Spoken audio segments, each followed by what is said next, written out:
is real? How do you define real? If you're talking about what you can feel, what you can smell, what you can taste and see, then real is simply electrical signals interpreted by your brain.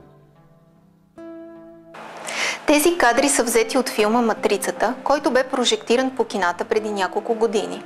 Ако определяте този филм само като екшън, то грешите. В този филм, който съдържа информация, която би променила възгледа ви за живота, се разкрива една много съществена истина. Тази презентация описва същността на вашия живот. В "Матрицата" се разказва за машини, представени като разумни програми, които са завладели света, които използват човешките същества единствено като източник на енергия и правят така, че хората да живеят в един въображаем свят. Главният герой Нео е компютърен програмист в много голяма софтуерна компания, намираща се в тази система. Той живее в нея и като всички нас си мисли, че се намира в 20 век.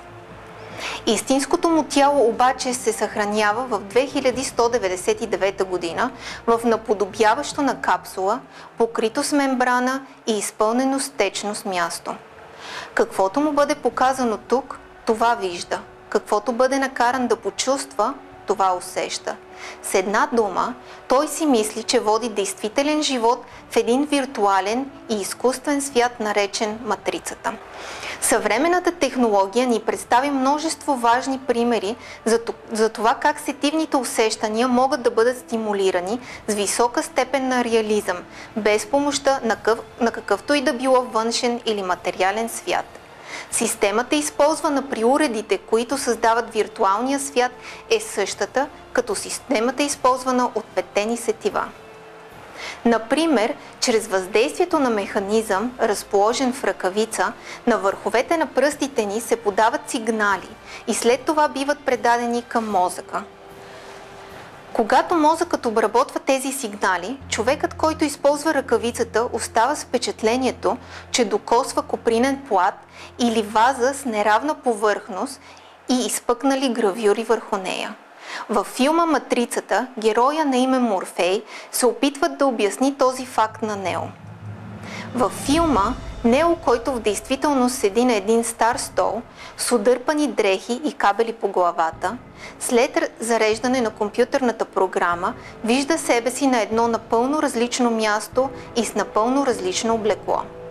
Развлечените му дрехи са заменени с нови и косата му е по-дълга. В тази симулативна среда той има напълно различна външност от тази, която притежава в действителност.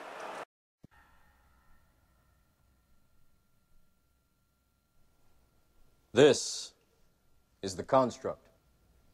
It's our loading program. We can load anything from clothing to equipment, weapons, training simulations, anything we need. Right now, we're inside a computer program? Is it really so hard to believe? Your clothes are different, the plugs in your arms and head are gone. Your hair has changed. Your appearance now is what we call residual self-image. It is the mental projection of your digital self. Научните открития, свързани с този въпрос, са ясни и очевидни. Ние получаваме цялата информация, която притежаваме за света, в който живеем, посредством петте ни сетива.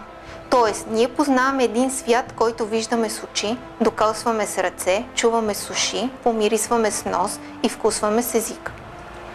Тъй като сме свързани с тези сетива още от самото си раждане, то никога не сме си помисляли, че външният свят би могъл да е по-различен от това, което сетивата ни представят.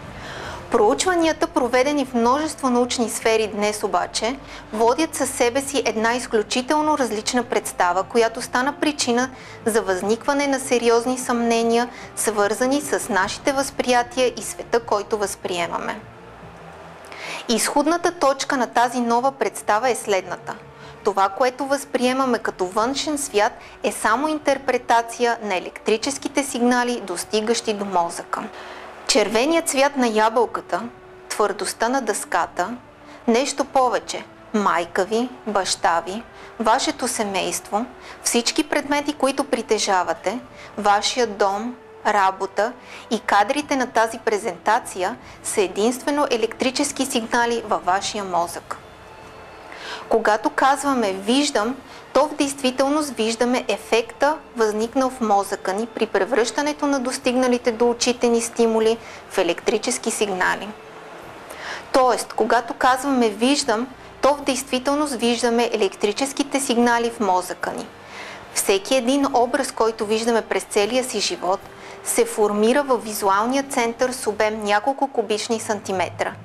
Така както презентацията, която гледате в момента, така и необятната панорама, която виждате, когато погледнете към хоризонта, се формират в това малко място.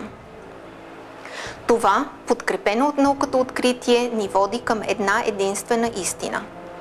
Въображенията, които си мислим, че виждаме, са съвкупност от образи със съвършено качество, които Всемогъщият Аллах ни показва. Единственият, който съществува, е Всемогъщият Аллах.